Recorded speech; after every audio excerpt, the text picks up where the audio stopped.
श्री शिवाय नमस्तुभ्यम हर हर महादेव। आप सभी का स्वागत है हमारे यूट्यूब चैनल रंजना कुमारी ऑफिशियल में।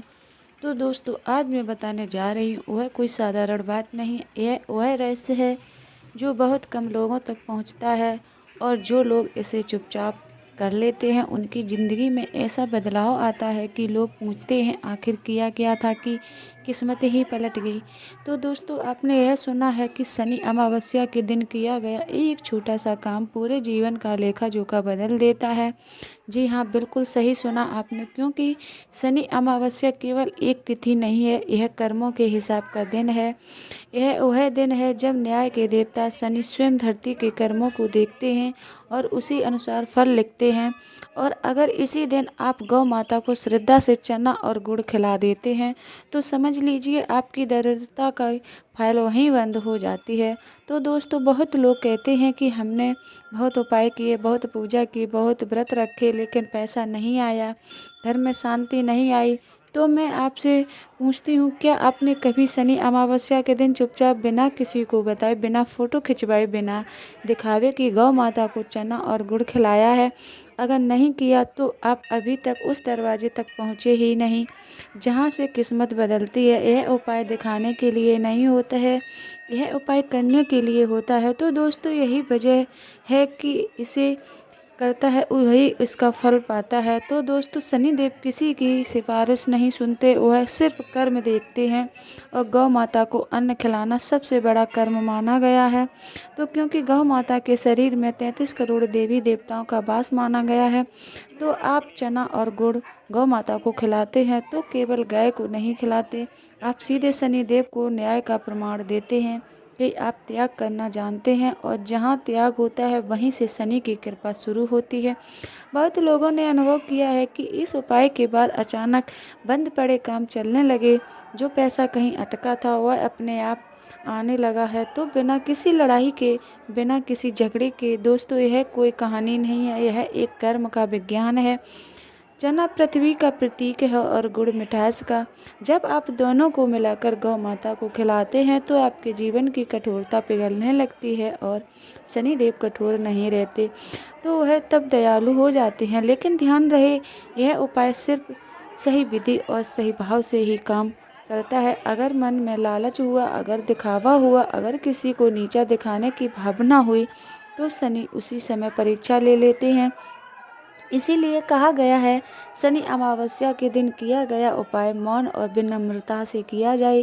दोस्तों, इस दिन सुबह उठते ही सबसे पहले धरती को प्रणाम करें, और क्योंकि शनि पृथ्वी तत्व के कारक हैं।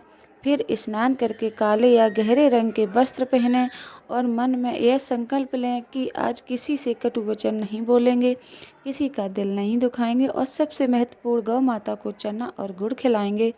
ध्यान रखें दोस्तों, चना साबुत होना चाहिए और गुड़ शुद्ध बिना मिलावट का होना चाहिए, क्योंकि शनि को मिलावट बिल्कुल पसंद नहीं है। अगर आपने मिलावटी चीज़ चढ़ाई तो फल उल्टा भी पड़ सकता है, इसीलिए सावधानी बहुत ज़रूरी है। तो दोस्तों, अब बहुत ध्यान से यह बात सुनिए, गौ माता को यह चना और गुड़ दोपहर के समय या सूर्यास्त से पहले ही खिलाना चाहिए। और जब खिलाएं तो मन में केवल एक ही बात रखें, हे गौ माता, मेरे जीवन के अभाव को स्वीकार कर लीजिए और मेरे कर्मों को शुद्ध कर दीजिए।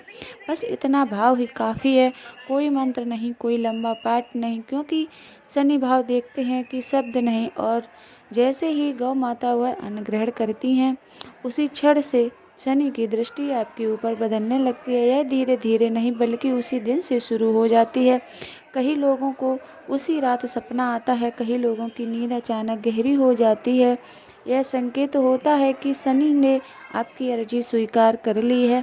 तो दोस्तों, अब ध्यान से आगे सुनिए, क्योंकि जब जो बातें बताई जा रही हैं वही असली रहस्य है, और यही बातें जो हैं जानने के बाद इंसान या तो उपाय करता है या फिर ज़िंदगी भर पछताता है कि काश उस दिन सुन लिया होता।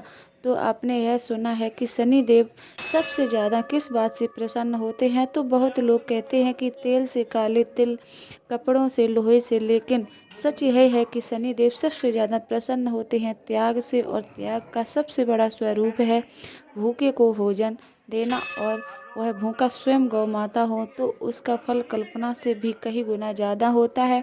तो दोस्तों और शास्त्रों में साफ लिखा है कि शनि अमावस्या के दिन गौ माता को चना और गुड़ खिलाने वाला व्यक्ति चाहे कितना ही दरिद्र क्यों ना हो, उसका भाग्य लिखने वाला स्वयं शनि देव बन जाते हैं। और जब शनि खुद लिखने बैठ जाएं तो फिर कोई भी ग्रह उस लिखे हुए को काट नहीं सकता। तो दोस्तों बहुत लोग शिकायत करते हैं कि मेहनत करते हैं लेकिन फल नहीं मिलता, नौकरी करते हैं लेकिन पैसा नहीं टिकता, तो व्यापार करते हैं लेकिन घाटा ही घाटा होता है, घर में कलह रहती है, बीमारी पीछा नहीं छोड़ती है।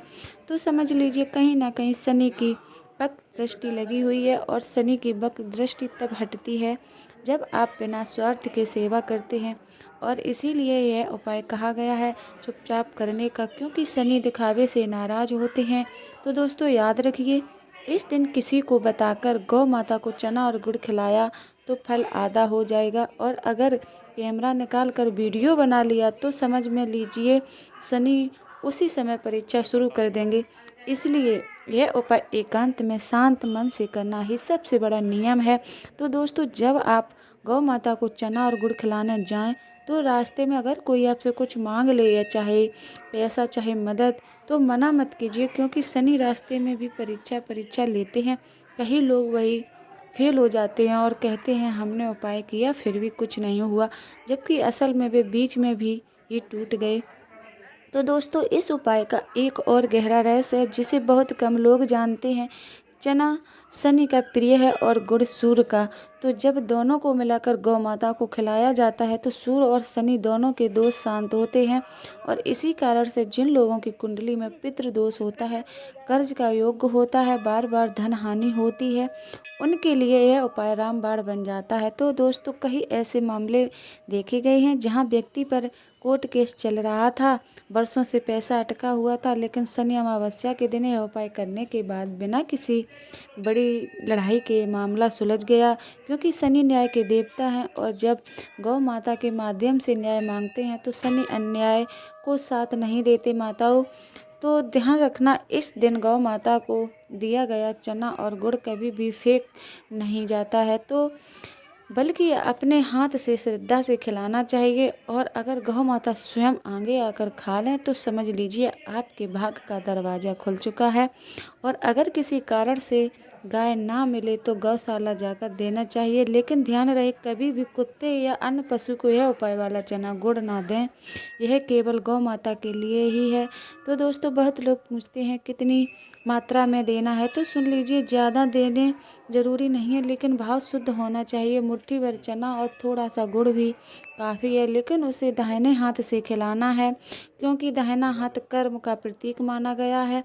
और खिलाते समय मन में यह जरूर कहना है कि गौ माता मेरे जीवन की दरिद्रता स्वीकार कर लो और मेरे कर्म शुद्ध कर दो।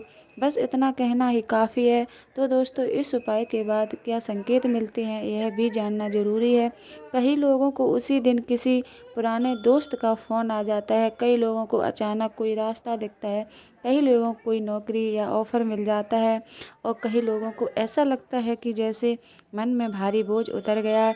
यह सब संकेत हैं कि शनि ने आपकी अर्जी सुन ली है। लेकिन ध्यान रहे इसके बाद 7 दिनों तक किसी का अपमान ना करें, किसी गरीब का मजाक ना उड़ाएं और किसी भूखे को खाली हाथ ना लौटाएं, क्योंकि शनि उसी दिन दौरान नज़र रखते हैं। तो दोस्तों एक बात और बहुत ध्यान से सुनिए, शनि अमावस्या के दिन गौ माता को चना और गुड़ खिलाने के बाद अगर आप घर आकर किसी से झगड़ा करते हैं तो पूरा फल नष्ट हो सकता है। इसलिए उस दिन जितना संभव हो मौन रखें और शांत बनाए रखें, तो क्योंकि शांति ही शनि का सबसे प्रिय है। तो दोस्तों यह कोई टोना टोटका नहीं है, यह सनातन का नियम है, जो देता है वही पाता है, और जो गौ माता को देता है वह सीधा भगवान को देता है। इसीलिए इस उपाय को हल्के में मत लीजिए, क्योंकि कई लोग सुनते हैं लेकिन करते नहीं हैं और फिर कहते हैं किस्मत खराब है, जबकि असल में किस्मत नहीं कर्म खराब होता है, और कर्म सुधारने का इससे बड़ा मौका फिर साल भर नहीं मिलता। तो दोस्तों अब जो बात बताने जा रही हूँ वह बहुत कम लोग जानते हैं। तो क्योंकि यह मोड़ है जहाँ से किस्मत या तो पलटती है और फिर पूरी तरह मुंह मोड़ लेती है। आपने देखा होगा कुछ लोग हर उपाय करते हैं फिर भी सफल नहीं होते हैं और कुछ लोग एक ही उपाय करके आगे निकल जाते हैं। फर्क सिर्फ एक चीज़ का होता है, नियत का और समय का। और शनि अमावस्या का समय ऐसा समय है जहाँ नियत अगर सही हो तो पत्थर भी पिघल जाते हैं। तो दोस्तों, शास्त्रों में साफ कहा गया है कि अमावस्या के दिन किए गए कर्म सीधे खाते में लिखे जाते हैं और शनि अमावस्या के दिन किया गया दान तो कई जन्मों तक पीछा नहीं छोड़ता। लेकिन यहाँ डरने वाली बात भी नहीं है, क्योंकि अगर इस दिन गलती हो गई तो वही कर्म कई जन्मों तक सजा बन जाता है। इसीलिए यह उपाय जितना फल देने वाला है उतना ही सावधानी मांगता है। तो दोस्तों, अब ध्यान से सुनिए। इस दिन गौ माता को चना और गुड़ खिलाने से पहले अगर आपने किसी से झूठ बोला हुआ है, किसी का पैसा दबाया हुआ है या किसी का दिल दुखाया हुआ है, तो शनि पहले उसका हिसाब निकालते हैं। इसलिए कई लोगों का यह उपाय के बाद तुरंत लाभ नहीं दिखता, लेकिन कुछ दिनों में अचानक पुराने मामले सामने आने लगते हैं। तो यह नुकसान नहीं है, यह शुद्धिकरण है, क्योंकि जब तक पुराना कचरा नहीं निकलेगा तब तक नया धन नहीं आएगा। तो दोस्तों, इसीलिए अगर उपाय के बाद कुछ उलझनें बढ़ती दिखें तो डरिए मत, समझ जाइए कि शनि सफाई शुरू कर चुके हैं। और जो लोग इस समय धैर्य रख लेते हैं वही आगे चलकर सबसे बड़ा लाभ पाते हैं। तो दोस्तों, एक और गहरा रहस्य, चना और गुड़ को साथ मिलाकर देना केवल भोजन नहीं है, यह ग्रहों का संतुलन है। चना शनि का प्रतिनिधित्व करता है और गुड़ मिठास का। जब शनि की कठोरता में मिठास मिलती है तब जीवन में कठोर परिस्थितियां भी धीरे धीरे नरम होने लगती हैं। और यही कारण है कि जिन घरों में रोज झगड़े होते थे इस उपाय के बाद अपने आप शांत होने लगते हैं। तो दोस्तों, किसी समझौते के कहीं माताएं पूछती हैं, कहीं दोस्त कहते हैं कि क्या करना चाहिए, तो सुन लीजिए, यह उपाय विशेष रूप से महिलाओं के लिए और भी ज़्यादा फलदायी माना गया है, क्योंकि गौ माता और स्त्री दोनों सृजन की शक्ति हैं। और जब स्त्री श्रद्धा से गौ माता को अर्पण करती हैं तो वह ऊर्जा कई गुना होकर लौटती है। लेकिन एक शर्त है, इस दिन स्त्रियां किसी स्त्री का अपमान ना करें। सास, बहू, ननद, देवरानी, कोई भी रिश्ता हो, अगर कटु वचन निकल गया तो फल रुक सकता है। तो दोस्तों, ये उपाय करने से पहले बहुत ही सावधानी बरतनी चाहिए। और अगर आपको यह उपाय अच्छा लगा तो हमारे वीडियो को लाइक करिए। हमारे चैनल पर पहली बार आए हैं, हमारी आवाज़ पहली बार सुन रहे हैं तो हमारे चैनल को सब्सक्राइब कीजिए। फिर मिलते हैं एक नए वीडियो के साथ। श्री शिवाय नमस्तुभ्यं।